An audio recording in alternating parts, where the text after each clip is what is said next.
Beatrice, Nebraska. We're about 30 to 40 miles south of Lincoln, and today I'm gonna get myself a real meal. We're trying the Swiss Mushroom Runza, which I believe is the most caloric thing I've tried on their menu yet, coming in at a whopping 620 calories, which is still actually very little. Anyway, enough talking. It's time to head through the drive-thru, get that Swiss Mushroom Runza, and dig in.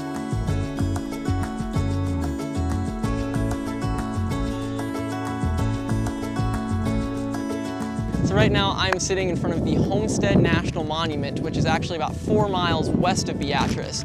So if my Swiss Mushroom Runza is not quite hot enough, that's on me, that's not on the folks that runs it back in town. But anyway, first thing I notice, it is a windy day. Hold on. So apparently the first thing I noticed is the wind. But what I was really gonna get at was the first thing I noticed is this is wrapped in red. So we had our purple vegetarian, our green classic Swiss mushroom. That one's all in the red.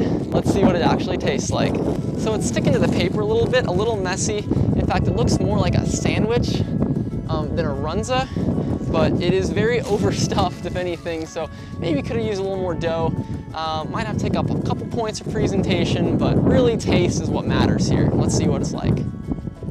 This is fast food, this right here. I know you're thinking like, well, literally you went to Runza, yeah, it's fast food. Everything you got's fast food. But like this eats like a Swiss Mushroom Runza, you can only get at Runza, but that feeling in your stomach, the feeling of like, it's filling me up. It's probably not great for me, but it's filling me up. Like, that's what I'm getting out of this. You know, I joke about that wimpy side salad, but like for real, that could actually be a solid side to this Swiss Mushroom Runza, because it's so rich. You've got the bread and the dough, and then your classic beef and cabbage, but then we add in the Swiss and the mushroom, and it's a creamy, thick. I mean, it's good, but it's just almost too much in here. Definitely regretting not having a drink or something here, because that would be very helpful. But on that calorie to price ratio, which I always like to follow, I'm a cheap college kid, but also like trying to eat, fill myself up. This one probably weighs in pretty okay. I mean, 620 calories, you're actually getting a meal. You're paying for a meal, but you're getting a meal.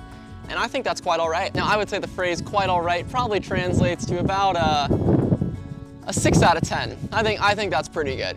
And nothing too bad, nothing too great. Like I said, I think it's probably best to pair this with something else. And again, I'm not doing it justice by just eating it alone. But yeah, Swiss Mushroom Runza, 6 out of 10. Hey, if you really like, eating food, and like you eat it and you're like, yes, I am fed. This is the thing for you at Runza. Anyway, thanks again. Good job, Runza. Even though I'm not sitting in front of your establishment, good job, Homestead National Monument. You're gonna see their interview soon. Anyway, that does it for this Runza review.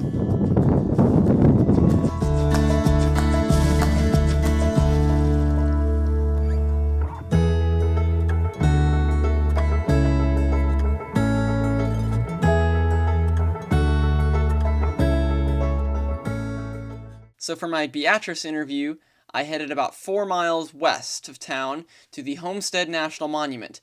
Now, I want to make it clear that the Homestead National Monument has absolutely no affiliation with Runza, nor do any of my interviews for that matter, but they just want to make sure that's cleared up, so they're not showing any favoritism to any business.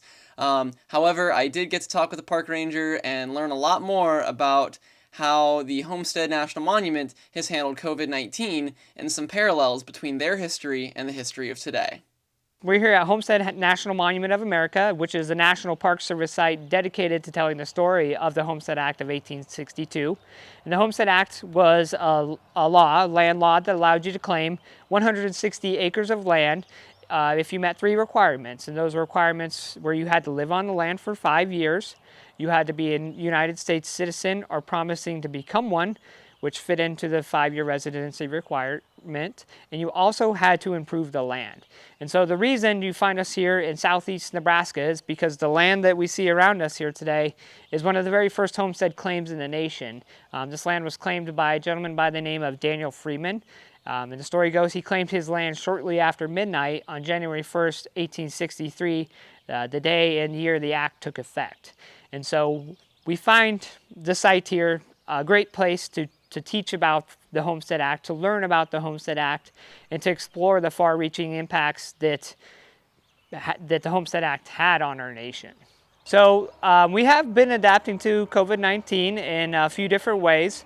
Right off the bat, kind of what we are dealing with is what can we have open, if anything. And so we were, following a plan. We worked closely with guidance from the CDC, the Center for Disease Control, and from National Park Service public health advisors to develop a plan. And with that, our first adaptation was to close the buildings. With that, the trails did remain open, but the buildings closed down, and so we kind of went into where can we provide interpretation and how can we provide resources during this time.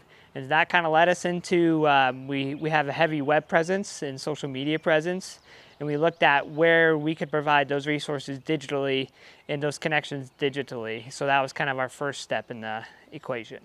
It's hard to say if it would be a benefit or how it would impact us. What I can say, though, is that we opened on June 3rd. They opened the buildings up on June 3rd, the Heritage Center and the Education Center.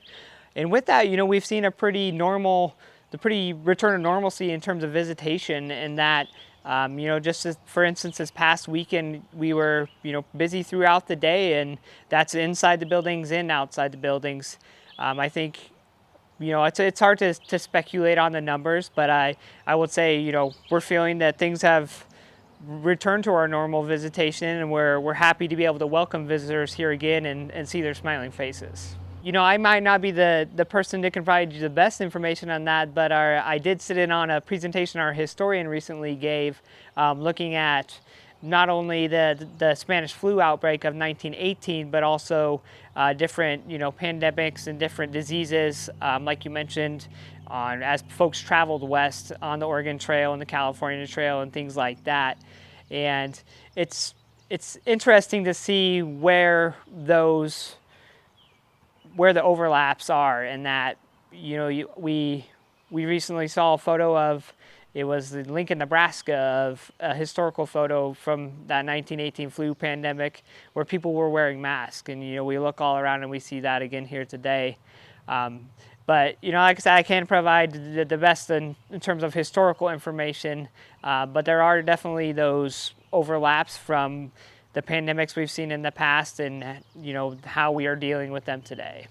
Well, yeah, so the Homestead Act was an act that was pretty restriction-less. So it was open to large populations of people, from women to freed slaves to immigrants coming from different countries. The Homestead Act did not put restrictions on who could claim the land. We did just recently complete a research project in partnership with the Center for Great Plains Research out of the University of Nebraska-Lincoln that looked at Black homesteader communities and the impact that they were having around them. And for an example, how we're talking about the 1860 to 1986 era, where racial tension could have been very alive in places, and we see from that research that it was not always the case in those communities, and so it's interesting to learn from the Homestead Act in that aspect, to see how, I guess, what we can see about how things were handled then and how they may impact the world we live in today. There were that research that's coming out from the University of Nebraska-Lincoln in partnership with the National Park Service does look at 6 or 7 communities throughout the Midwest, and how those communities, because owning land was one thing and having the opportunity to claim the land was one thing, but for instance, if you were a freed slave, there's other factors that come into play that can make that the 5-year requirement of completing your homestead a tough thing to do. And so for instance, when you have a community, and it is shown that there are these communities that were developed that were largely African-American communities who were claiming land under the Homestead Act. I can't speak on the numbers of them, but you'll see in the near future here that there will be that research coming out that will provide you a glimpse into the Black homesteader communities throughout the Midwest. So for my next episode, I'll be heading across the Missouri River. I'll be going to Iowa, and more specifically, Clarinda, Iowa, for episode 18.